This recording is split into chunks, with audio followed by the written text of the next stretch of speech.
Hi friends, I'm making this video for you so that you know what to work on today, Wednesday, October 21st, during Language Arts. Today, on your schedule, you have Language Arts from 10:45 to 11:45 this morning. Before I begin, I encourage you to pause this video throughout at any time to slow down and take notes or to write down your assignments. I'll be explaining all of your jobs today. But first, let's review what we're learning. This week, we're learning how to summarize stories, specifically types of literature and fiction. So what should a good summary include? I challenge you to pause this video and get your whiteboard and write down, what do you think should be in a good summary? You could even challenge a family member at home to write their own list of things that should be in a summary.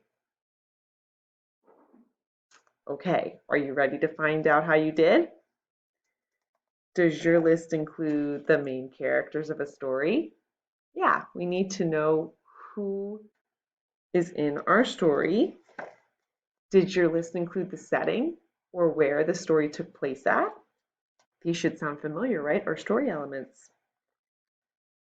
Does your list include the problem, the main conflict the main character had to solve throughout the story? A good summary also includes each of the main events,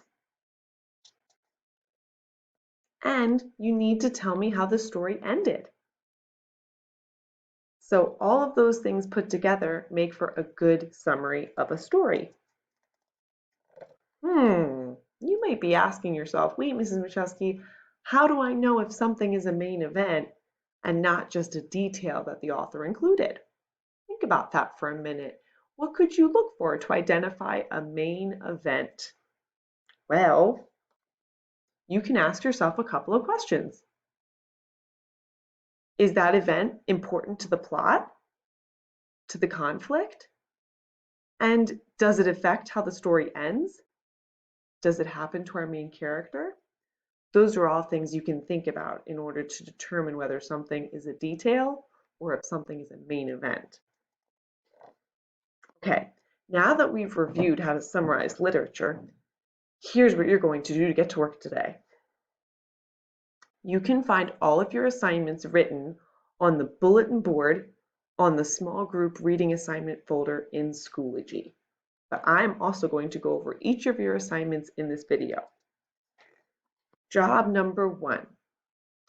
You're going to view a 3-minute Edpuzzle video and answer multiple choice questions throughout the video. The video is going to talk to you about the summarizing graphic organizer we learned about in class. Somebody wanted But So Then, and the video talks about the movie Mulan. This week we discussed the story Mulan, so now you can compare that story to the film version. You can find this assignment 2 ways. One way is to go into the summarizing folder in Schoology, since this is a summarizing activity, or you can go into your grades and click on the assignment.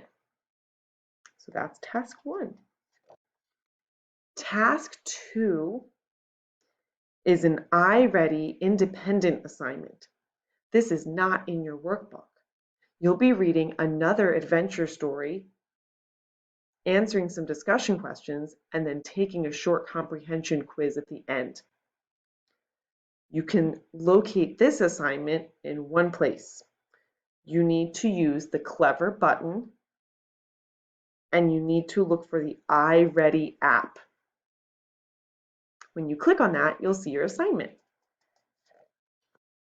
Your third task is something that we started in class.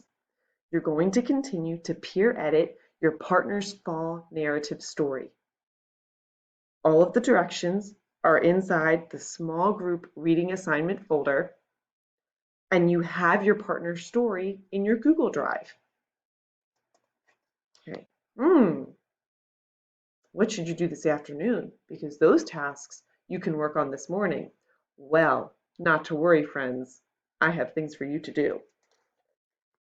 Don't forget, every afternoon you should be completing a short vocabulary activity. Today's vocabulary activity is read and respond. You'll be reading short paragraphs and answering multiple choice questions about them. You can access this assignment by clicking on the Clever button and finding the FlowCap app. And you'll see your summarizing assignments all listed together. After that assignment is completed, you should be looking for what's missing. Missing? Is my dog missing? My cat? My shoe? No. Your language arts assignments. Do you have any missing language arts assignments? If you do, now is a great time to work on them. Have you tried Epic yet? Epic is a really great app that's linked to your language arts Schoology course through a button. The account information is in the small group reading folder. This app gives you audiobooks, books you can read independently on your level, videos you can watch, quizzes you can take. There's lots of things you can do. That's it. Thank you for all of your hard work today in language arts. If you have any questions or have any problems, please send me a message on Schoology. Bye friends, see you soon.